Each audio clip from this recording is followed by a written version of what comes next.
So Sonoma just happened, and it was your typical Sonoma race. Not a whole lot happened. Just going to give you kind of the rundown of the race right here. Um, William Byron would take the lead from your pole sitter Kyle Larson, and he would win stage one. He would lead 21 laps throughout the race, which is pretty much all of stage one. And like I said, he would take stage one, stage two. I also forgot to mention Michael McDowell would also spin out. There weren't any cautions, but there were some incidents. Michael McDowell had a horrible day. He would get ran over in the first stage, and then he would run over Paul Menard in the second stage. And then I don't know what happened between him and Logano. I don't know if there was any contact, but McDowell would spin it out again in, I think, the third stage. So, rough day for him. That is what it is. And then the second stage, that was the only incident that happened, was between Michael McDowell and Paul Menard. And Denny Hamlin would go on to win stage two. A ton of strategy in stage three. Actually, throughout the race, you had people pitting with 3 laps to go in the stage, and both stages to kind of play in the hands of a win, which was nice. We'd all come down to stage 3. Larson, by the way, your pole sitter, and my man fell back. He had his typical Sonoma race. Unfortunate, but it is what it is. And so not a whole lot happened in stage 3. I think Eric Almirola ran off course in stage 2, by the way. But he would bounce back for I think it was a 9th or 8th place finish. It was a top 10 finish, so good bounce back for him. Matt Benedetto had an amazing day. He finished 4th in that 95 car. So the best Darrell Waltrip scheme, or the best, highest running Darrell Waltrip scheme of the race right there. Good points day, and good day in general for that small team. Obviously kind of the 5th car for Joe Gibbs Racing. Obviously the satellite team of Joe Gibbs Racing is Levine Family Racing. So good race for them. Who else had a good day? Eric Jones, who had a rough start to the race, I think. He finished 7th or 8th, maybe 10th. I don't remember, but he was definitely in the top 10. Ryan Blaney impressed me with a 3rd place finishing. I also forgot to mention Chase Elliott would have a oil pressure issue. I think it was like the oil pump or something went out or something, but he ultimately finished like 39th. No, there were only 38 cars in the race, so he finished 37th of the 38 cars. Yaley would finish just behind him. So not last, but terrible day for Chase Elliott. He was having a pretty good run as well. Now we'll get to the winner here. Martin Truex Jr. would pull out the 4th win of the season for him. His 2nd straight Sonoma win. So back for MTJ. He had a strong car. I mean, Kyle Busch was catching him, but I think Kyle Busch just used up too much of his stuff. Like I said, came down to the strategy. Both him and Kyle Busch would pit before the stage end. Unlike William Byron, Denny Hamlin, Chase Elliott, I think, was a part of that. Just some of those guys that pitted after the stage, so they would get some stage points. I think William Byron bounced back to finish like 12th. I don't quote me on that. He may have finished worse, but I think he finished 12th. I don't think he was too far away from the top 10. I just can't remember.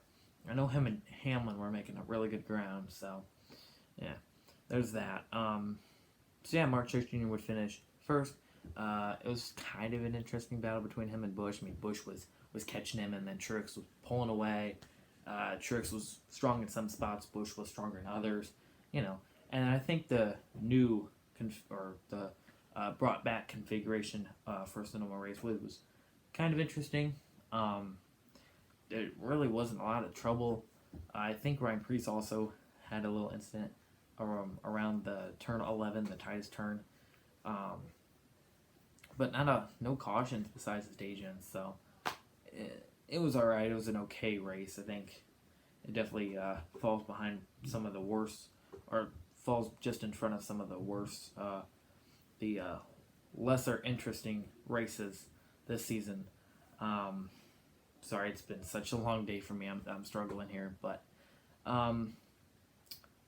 yeah, it's just a pretty good day for racing. Honestly, it was beautiful there. I saw, so that's pretty much the race.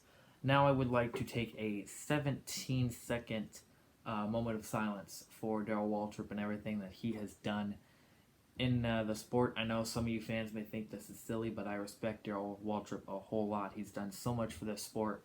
It's kind of crazy to think that that was his last race of commentating. I've grown up watching him commentate for years, and actually my whole NASCAR life. And it's gonna be interesting and very different to see him not in the booth. So obviously we have his 17 car here, actually pretty much replicated by Ricky Stenhouse Jr., who didn't have a terrible day, but I think he ran into some problems late as well. But all right, so a 17-second moment of silence.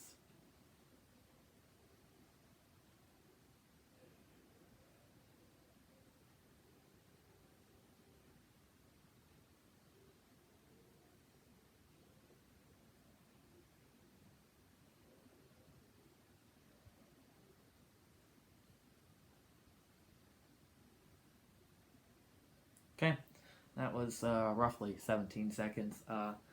I know some of you may have skipped through that. I understand, but you know, it's just kind of nice to do to a veteran and a icon to the sport, and throughout everything that he has done, he will be dearly missed. But anyways, that is kind of my show. I mean, I don't really have a ton to talk about. I kind of talked about everything on, let's see, what was it, Friday? So, not a whole lot to talk about here. Once again, happy retirement, Darrell Waltrip. It was a fun ride, and we'll all truly miss you. Or at least most of us will. I know there's the haters that couldn't care less and probably are the ones that skipped through that. But anyways, guys, that's it. Sonoma happened. We are going on to... Where are we going? Where are we going? I don't even know. Let's see. We are going to Chicagoland. One of the roughest races I watched last season. Not that it was bad, but because Larson ultimately spun out, which I guess he kind of deserved because he did kind of use up Busch. But it was a rough second for Larson. Maybe he'll bounce back. Probably not. He's had such a bad season, but we'll see how the draft plays in and how this new package plays in. But that'll be a predictions video for Friday, so stay tuned for that, guys. And yeah, thank you all so much for watching. Please like this video, leave a comment, subscribe for more, and let me know, are you gonna miss DW in the booth? More importantly, are you gonna miss Fox? Because Fox is now leaving, and for the year, and now we go to NBC with Rick Allen and the other goons, Jeff Burton, and my man Dale Jr. Dale Jr. may be the best. I can't stand Rick Allen one bit. Rick Allen is just, oh God. Oh, I'm just glad they got rid of Kyle Petty, but I don't want to hear Rick Allen. I don't want to hear any of them, honestly. I love Jr., but oh God. Anyways, guys, stay tuned for that. I can't stand any of them. Anyways, I'm done rambling. And also let me know, what did you think of the Sonoma races? I'll see you guys in the next video. Lots to come this week. I'll tell you what. Peace out.